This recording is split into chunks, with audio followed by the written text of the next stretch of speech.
মাছ আর পানি যেন সমান হয়ে আছে। এই হচ্ছে বর্তমান আড়িয়াল বিলের চিত্র। এখন বর্ষা শেষে প্রায় জায়গা শুকিয়ে গেছে, আর মাছগুলো ঠাঁই নিচ্ছে বিভিন্ন পুকুরগুলোতে। আর এই সময়ই আড়িয়াল বিলের সেই সুস্বাদু পুঁটি মাছগুলোকে ধরা হয়ে থাকে। আড়িয়াল বিল হচ্ছে দেশের অন্যতম মৎস্য ভাণ্ডার। এখানে বিভিন্ন সময় বিভিন্ন ধরনের মাছ প্রচুর পরিমাণে পাওয়া যেয়ে থাকে। বিভিন্ন পদ্ধতিতে এখান থেকে মাছ আহরণ করে থাকেন জেলেরা। আমি আপনাদের আড়িয়াল বিলের বিভিন্ন চিত্র তুলে ধরার চেষ্টা করি। কিছুদিন আগে যখন পানি বেশি ছিল তখন প্রচুর পরিমাণে নলা কাতলা মাছ প্রচুর পরিমাণে ধরা পড়তো জালগুলোতে। তারপরে শোল মাছ, গজার মাছ। আর শেষ সময় এসে এখন প্রায় শুকিয়ে যাচ্ছে জমিগুলো। এই সময় এসে আড়িয়াল বিল থেকে প্রচুর পরিমাণে পুঁটি মাছ, দেশি পুঁটি যেটা ছোট পুঁটি, সেই পুঁটি মাছ ধরা হচ্ছে। আপনারা দেখতেই পাচ্ছেন জালগুলোতে যে তারা জমছে।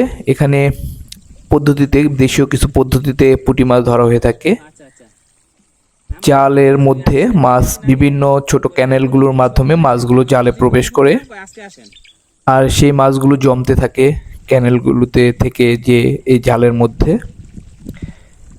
সেখান থেকে জেলেরা 1 ঘন্টা প্রতি ঘন্টার পরপর মাছগুলোকে এক পাশে চাপিয়ে তাদের যে কোট করা থাকে, এখানে কোট দেখতে পাচ্ছেন, সেই কোটগুলোর মধ্যে জমিয়ে রাখা হয় এবং ভোর রাতে 3টা-4টার দিকে এই মাছগুলো তুলে স্থানীয় বিভিন্ন মাছের আড়তগুলোতে নিয়ে যায় এবং ঢাকা সহ সারা বাংলাদেশে এই দেশীয় পুঁটি মাছগুলো পৌঁছে যায়। এই পুঁটি মাছগুলোর স্বাদ আসলে অতুলনীয়। তাছাড়া এখানকার পুঁটি মাছ দিয়ে যে চ্যাপা শুটকি, সেটা করা হয়ে থাকে। স্থানীয় বিভিন্ন জায়গায় এই ধরনের শুটকিগুলো পাওয়া যায়।